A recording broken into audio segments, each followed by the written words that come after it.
Musical rhythmic intelligence. Now, this question that we would have to ask ourselves for our guided self-discovery is, how is it that I can learn to enjoy or optimize music, singing, poetry, or maybe even learn a new instrument? So in reflection with the habits, oops, I went ahead.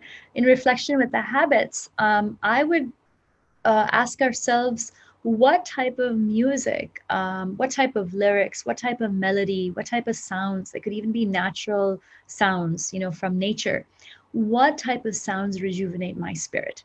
How is it that I can utilize the calming or the energizing effect of music? How can I use music to enhance what I'm doing professionally, what I'm doing personally in my personal projects? There's a lot of lovely pizzazz that a great music or melody can add to, even like say a PowerPoint. When I hear Deepak Chopra's 21 Day meditation, there's always this very soothing music. Sometimes it's musical, sometimes it's like natural sounds in the environment that really add to that guided visualization. There's also a lot of evidence to share that cognitively, it's very, very strengthening for your brain to learn how to play an instrument. And there's a lot of documented evidence because when we look at neuroscience scans of our brain, when somebody's learning on how to play an instrument, maximum parts of our brain light up. It's a very, very cognitively sort of strengthening activity to engage in when you learn on how to play an instrument. And I was talking with a friend yesterday, and she was sharing how during the lockdown, her mother-in-law is learning how to play the piano for the first time in her life from her son. So the grandson is teaching grandmom. So not only is it a musical, rhythmic, lovely experience, but it's also a lovely, interpersonal experience. Just imagine that bonding between the grandson and the grandmother. So there's different ways in which you can exercise that. And if we have time this summer, why not? Mnemonics has always been a tool that I've talked about in education for memory enhancement. Mnemonics is a lovely thing. And then, of course, there's a lot of poetry and musical metaphor. When we say words or phrases like, be in tune, strike a chord, how do we orchestrate a lovely, teaching experience?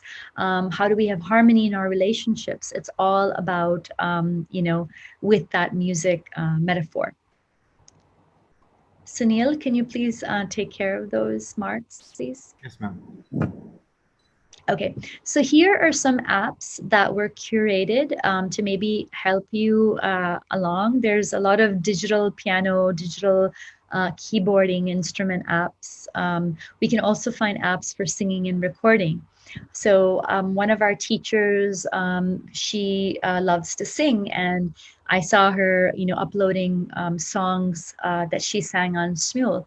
And so those people who would love to sing, I see a lot of that in my news feed. Different friends on lockdown, they're exercising their vocal cords and revisiting singing. Not only does it have to be song or lyrics and music, poetry is also something that falls under our music rhythmic intelligence. So this is a poem that I had penned down recently. I was talking about with one of my friends about how guilt is such a thing that sort of weighs on me sometimes. I find that when I'm trying to sharpen my saw, sometimes I feel a little bit of guilt, like, oh, but there's so much work and something that I need to work through. And she had suggested, well, why don't you just, you don't want to let guilt go because guilt has worked for you.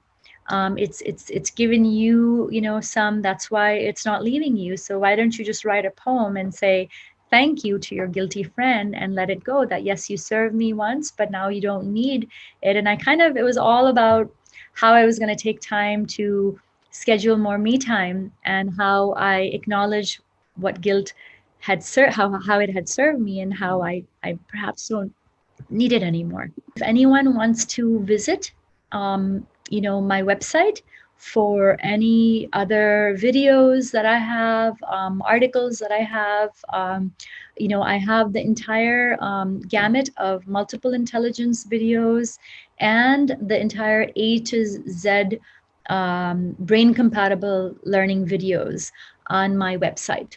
I mean, they're also on YouTube as well, but that's kind of an easy way to access them.